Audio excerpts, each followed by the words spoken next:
Hello, my name is Kashivai, and welcome to These Forbidden Fruits. My fellow fallen, I have fresh fruits for you.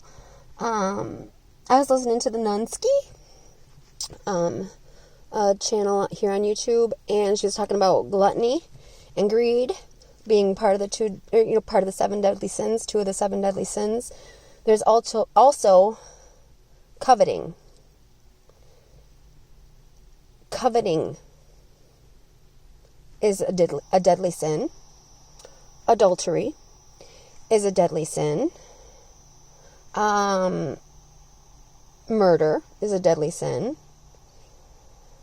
I think stealing is a deadly sin and lying is a deadly sin. And I think that's all of them. But I mean, pride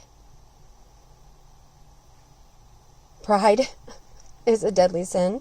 I mean, maybe I'm wrong, but I'm just saying, like, think about what you're doing and how you want other people to do them.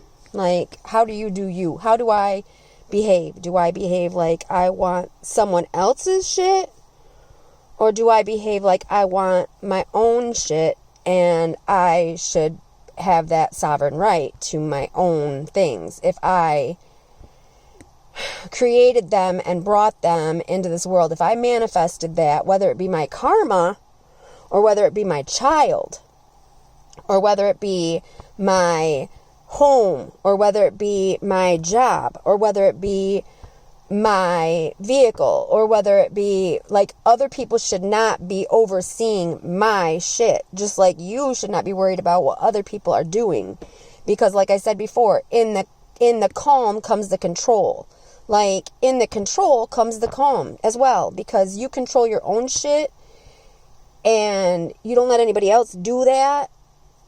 You know, that's also taking some control over you. If it's someone else's shit and you want to control it, then we have an issue. If it's my shit, you can't micromanage my shit.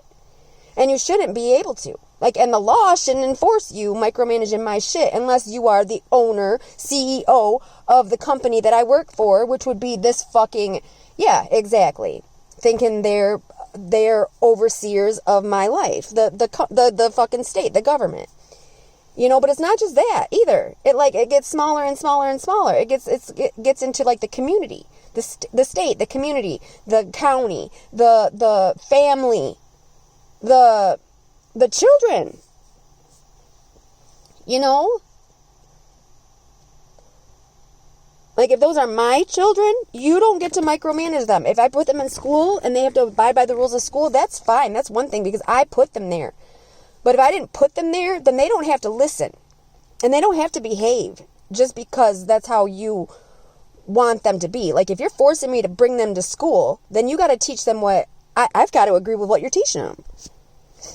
And I don't agree with what some of these schools are teaching the kids. I don't agree with what some of these other, the teachers or the principal or the, in micro sense of the word. I don't agree with that. I don't agree with the fact that people can't make mistakes or they're considered bad people. Now go to a therapist. Go to a therapist if you have issues with your life and you can't control shit.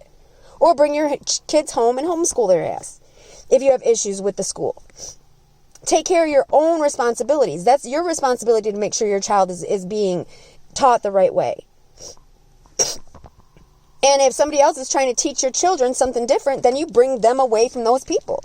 And that should be the way that it is if it's your child. Now, if it's not your child, you have no fucking right to tell somebody how to raise them. Because that's my Fifth Amendment right.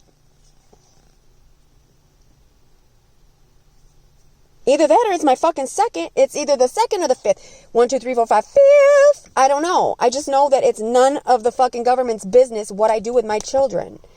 However, when I needed the government to step in and needed help from the government to help raise my children, we didn't have the help of the government. We had to wait and wait and wait and wait and wait. And we had to wait on community and we had to wait on family and we had to pray and we had to struggle and stick it out together. And that was because I was in a place of being maintained by other people. I wasn't able to, like I said, bitch, you got the bread, you bake it.